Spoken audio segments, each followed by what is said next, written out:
नमस्कार, news flash में आपका स्वागत है। बढ़ते हैं आज की ताज़ा खबरों की ओर। खबर सिरसा के एलनाबाद से है, जहां भारतीय जनता पार्टी के प्रत्याशी अमीरचंद मेहता ने अपने सैकड़ों समर्थकों के साथ शहर के मुख्य बाजार में डोर टू डोर जाकर वोटों की अपील की। ढोल नगाड़ों के साथ वे शहर के अनाज मंडी से चलकर पंचमुखी चौक, ममेरा चौक, शास्त्री मार्केट, गांधी चौक, दीपक कटला, देवीलाल चौक व हनुमानगढ़ रोड तक गए, जहां दुकानदारों ने उनका फूल मालाओं के साथ जोरदार स्वागत किया और पुष्प वर्षा की। उनके काफिले में उमड़ी भीड़ से एक बार की तो पूरा शहर भाजपा में हो गया।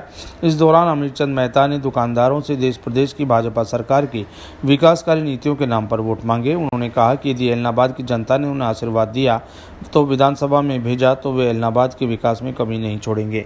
वे यहां से शेष पड़ी विकासकारी योजनाओं को पूरा करवाएंगे, कई नई योजनाएं भी लाएंगे ताकि लोगों को रोजगार मिल सके। शहर के लोगों ने कहा कि अब तक यहां से चुनकर गए विधायक ने यहां की समस्याएं और विकास की ओर ध्यान नहीं दिया। वे लोग केवल चुनाव में वोट मांगने आते हैं और चुनाव जीतने के बाद भी कभी उनके सुख दुख में शामिल नहीं होते। जबकि भाजपा के अमीरचंद मेहता बहुत ही साफ सुथरी और ईमानदार छवि के सेवाभावी व्यक्ति हैं। वे हमेशा उनके बीच रहकर उनके सुख दुख में काम आते हैं, इसलिए वे एक बार अमीरचंद मेहता को भारी बहुमतों से जिताकर भेजें। उधर स्थानीय अनाज मंडी में स्थित भारतीय जनता पार्टी के चुनाव कार्यालय में पार्टी के पदाधिकारियों के साथ मीडिया कर्मियों से प्रेस कॉन्फ्रेंस की। सर, आप जनता के बीच जा रहे हैं, जनता का आपको कितना समर्थन मिल रहा है? क्या कुछ समर्थन जनता का दे रही है आपको? आपने देखा होगा जब आज हमारे रोड शो के अंदर जनता में बहुत ज़बरदस्त उत्साह है। तीसरी बार भारतीय जनता पार्टी की सरकार बनने जा रही है।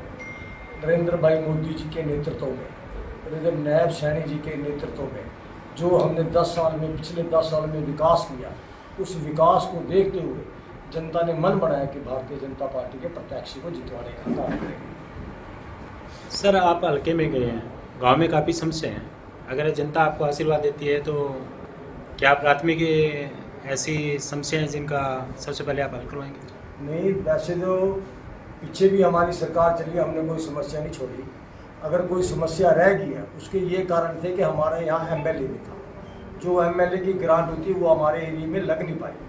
अगर अब की बार भारतीय जनता पार्टी का एमएलए बनेगा और उसकी इतनी ज़बरदस्त ग्रांट आएगी कि जिसके जितने भी काम रहते तो उनके हम काम करवाने का काम करेंगे। सर, बिना पर्ची खर्ची के सरकार ने नौकरियां मिली हैं, भागीदारी रही है युवाओं की, इसके आधार पर आपको कितना लोगों का समर्थन मिला है? देखो जी, अब पब्लिक, मैं कह रहा हूँ कि जनता इतनी खुश है, हर एक घर में इतनी नौकरियां लगी हैं, उनका कोई पैसा नहीं लगा, ईमानदारी से नौकरियां लगी है, बगैर पर्ची और बगैर खर्ची के नौकरियां लगी हैं। ऑनलाइन सिस्टम के अंदर लोगों का आयुष्मान कार्ड बन गए, ऑनलाइन सिस्टम के अंदर लोगों के इंतकाल हो रहे हैं, ऑनलाइन सिस्टम के अंदर जो लोग टेंडरों में करोड़ों रुपया देते थे, आज ऑनलाइन टेंडर भरो, उनको टेंडर मिल जाते हैं। जनता बहुत खुश है। दलाली का काम बंद हो गया।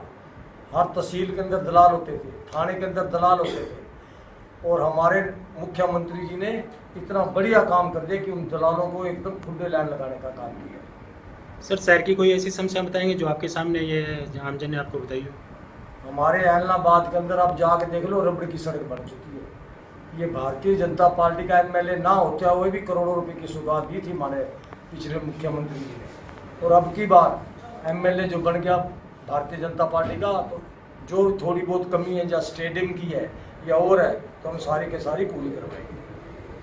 सर, लोग कहते हैं कि सरकार में सत्ता पक्ष से यहाँ के विधायक की भागीदारी नहीं होती, भागीदारी ना होने के बाद भी इतने विकास कार्य हो गए, तो इसका श्रेय आप किन को मानते हैं? हमारा मकसद सबका साथ सबका विकास था। उसी कारण हमारे पहले माननीय मनोहर लाल जी जब मुख्यमंत्री थे, उस टाइम जब 2014 के अंदर बन के आए थे तो 500 करोड़ रुपया इलाहाबाद विधानसभा में दे के गए थे।